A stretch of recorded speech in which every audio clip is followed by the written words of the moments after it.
मित्रांनो, संघर्ष हा आयुष्याचाच एक भाग आहे. असं कोणीही नाही ज्याला जीवनात संघर्ष सहन करावा लागला नाही. प्रत्येकाच्याच वाट्याला सुख दुःख येतच असतात, अपयश येतं. प्रत्येकाचं स्वरूप वेगवेगळं असू शकतं, परंतु संघर्ष मात्र कोणालाही चुकलेला नाही. म्हणूनच खचून जाऊन स्वतःला त्रास करून घेण्यापेक्षा आपल्याला ह्यातून कसं बाहेर पडता येईल याचा जर कधी विचार केला तर नक्कीच तुम्हाला मार्ग सापडेल.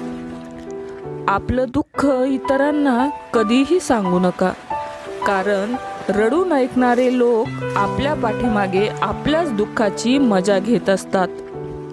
म्हणूनच ज्या लोकांना आपली कदर नाही अशा लोकांना आपलं दुःख सांगायला जाऊ नका.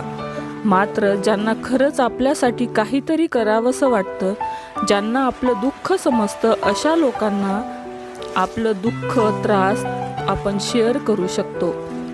जे होणार आहे ते चांगलंच होणार आहे हा सकारात्मक विचार स्वतःच्याच मनाशी कायम म्हणत राहा. एक पॉझिटिव्ह ऊर्जा तुमच्यात तयार होईल. कुठलीही परिस्थिती आली तरी खचून न जाता आलेल्या परिस्थितीचा सामना करा. आपण जर खचून गेलो तर आपलं कुटुंबही खचणार, म्हणून त्यांच्यासाठी सतत खंबीरपणे उभं राहावंच लागेल. परिस्थिती कशीही आली तरी आपलं जगणं थांबत नसतं. नशिबाचं एक दार बंद झालं की दुसरं उघडतंच. त्यामुळे संयम ठेवा. आलेल्या परिस्थितीशी 2 हात करायला नेहमीच तयार रहा.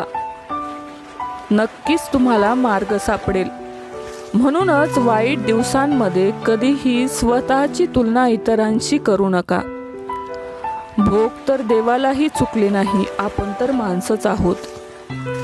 आपण जेव्हा एखाद्या सक्सेसफुल बिझनेसमनला पाहतो तर आपल्या मनात नक्कीच विचार येतो, हा मनुष्य एवढा मोठा बिझनेसमन कसा झाला, याचा बिझनेस सक्सेसफुल कसा झाला, तो किती श्रीमंत आहे. त्याचं यशाचं कौतुक चोहीकडे होतच असतं. यश त्याच्या पायाशी लोळण घेत असतं. पण जेव्हा त्याच्या लाईफमध्ये स्ट्रगल चालू होता तेव्हा आपण कधी त्या माणसाचा विचार तरी केलाय का? नाही ना.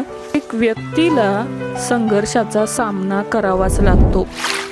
संघर्ष करता करताच यश त्याच्या जीवनात येत असतं. जो मनुष्य धैर्याने परिस्थितीशी सामना करतो, 2 हात करतो, तोच खरा विजेता असतो.